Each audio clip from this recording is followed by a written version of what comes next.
In a trial for murder, is the prosecutor allowed to introduce evidence that the defendant killed somebody else as well? To find out, you have to read People versus Molineux, but it's 55 pages. Don't have time for that? I've got you covered. This is TLDR, Too Long Didn't Read, where I cover New York Court of Appeals cases and I try to do it in 5 minutes or less. This is the episode on the case of People versus Molineux. This is the citation for this case is 168 New York 264, published by the New York Court of Appeals on October 15th of 1901. This is a landmark case in the area of criminal law. We actually conduct Molineux hearings now. That's what we call them, based upon the seminal case of People versus Molineux. The issue in this case is can proof of the murder of another person, of the uncharged person, be used as evidence to prove the guilt in a charged murder? And to understand and appreciate the context of this case, the background that's helpful to understand Molineux is that there's two general kinds of justice systems. There's the French system and the English system. In the French system, this is a caricature perhaps of it, but in the French system, the law allows for the tribunal to examine the entire life of an individual, to look at prior history, prior crimes, prior bad acts, to get a sense of the person before adjudicating whether they're guilty of this offense in which they're charged. In the English system, by comparison, the concept is that there's a presumption of innocence, and that presumption of innocence can only be overcome upon proof beyond a reasonable doubt. That's the burden in American and English system, of guilt of the charged crime. And all the things that are not necessarily relevant to the charged crime are not allowed to come in. You're not allowed to prove guilt necessarily by anything apart from what's in the indictment or the accusatory instrument. That's the general rule of the English system. And the United States has basically adopted the English system as our former colonial heritage. So what are the facts in this case? The facts are that in 1898, this is an 1800s kind of a case. This is early Manhattan, old Manhattan, old New York. There's a club called the Knickerbocker Athletic Club in Manhattan.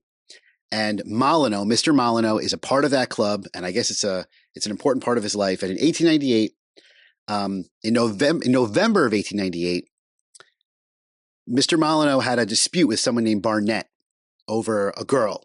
There was a dispute. He was jealous of them. This woman was dating Mr. Barnet, and then she was dating Mr. Molineux, and ultimately she rejected Mr. Molineux and went with Mr. Barnet. And Mr. Molineux is a chemist. He has chemistry knowledge. He runs a chemical company. He has access to chemicals. So Mr. Barnet, this adversary, this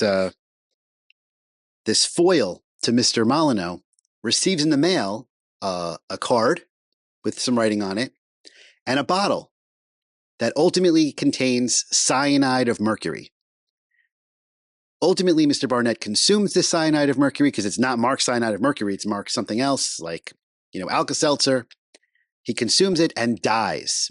7 weeks later, that's not the charged crime here. 7 weeks later, we'll talk about the charged crime. 7 weeks later, so this is the Christmas Eve, another adversary of Mr. Molineux at the Knickerbocker Club named Mr. Cornish, who they don't like each other. They butt heads. They have disputes. They call each other names in public. Mr. Cornish on Christmas Eve receives a bottle in the mail, just like Mr. Barnet did, with an envelope with writing on it, just like Mr. Barnet did, that says that in the bottle is bromo seltzer. It's actually cyanide of mercury, another poison, the same poison. Mr. Cornish brings this home, puts it on the counter, and Mr. Cornish doesn't die from it, but a lady that lives in his home, his distant relative, 2 days later or 3 days later says, "Oh, I have a headache. Where's that Alka-Seltzer, that bromo seltzer you had?" She consumes it and dies. And Molineux is charged with the murder of Miss Adams, that woman who lived in Mr. Cornish's house. And when he's charged with the murder, the evidence the prosecutor wants to present to prove the guilt is not just that Molineux sent the bottle and Molineux sent the letter and Molineux sent the poison, which Miss Adams consumed. They want to prove, and they use at trial, the fact that Molineux did the same or similar things to Mr. Barnet 7 weeks earlier. They do that. The defendant is found guilty, sentenced. It's actually the longest trial in New York City's history up to that point. He's sentenced to death, goes to Sing Sing while this case is pending, and ultimately gets appealed to the Court of Appeals as to whether or not this was error. Was it wrong to allow the trial prosecutor to introduce this evidence of a previous murder, essentially by Molineux? And the Court of Appeals, this is a long decision. They go through it and they say, the exceptions to the general rule that you can only prove guilt about the charged crime, about the evidence of the charged crime, there's a couple of different areas that you're allowed to do that with. And we call it now mimic, M-I-M-I-C. It's motive, intent, absence of mistake, common plan or scheme, and identity. It's identity and then common plan or scheme, M-I-M-I-C. That's how we remember it. And they go through they go through the analysis you have to use to consider whether proof of the prior bad act or prior crime should be admissible in the charged crime that's before the jury.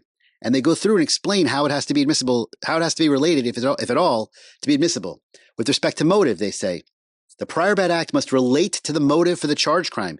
Does that apply here? They say Cornish's motive, or the motive that Molineux had with Cornish, was a public dispute. The motive he had to kill Barnet was jealousy. Those are different motives. It does not apply under motive.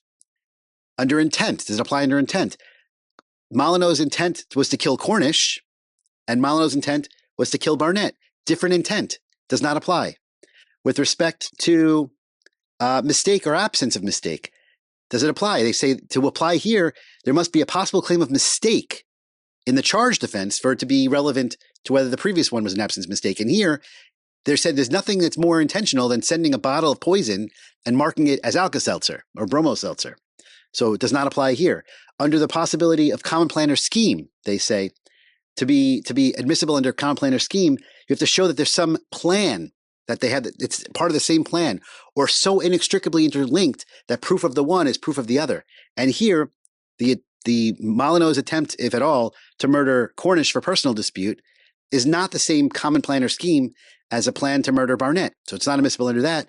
And lastly, with respect to identity, even though Molineux may have used the same interesting method of killing these two different people, it's not so identifiable that it's not like the Wet Bandits and Home Alone. It's not like a specific signature that only one kind of person would use. Killing someone by poison, even by cyanide of mercury, is not so identifiable that proving that he did this proves that he did this.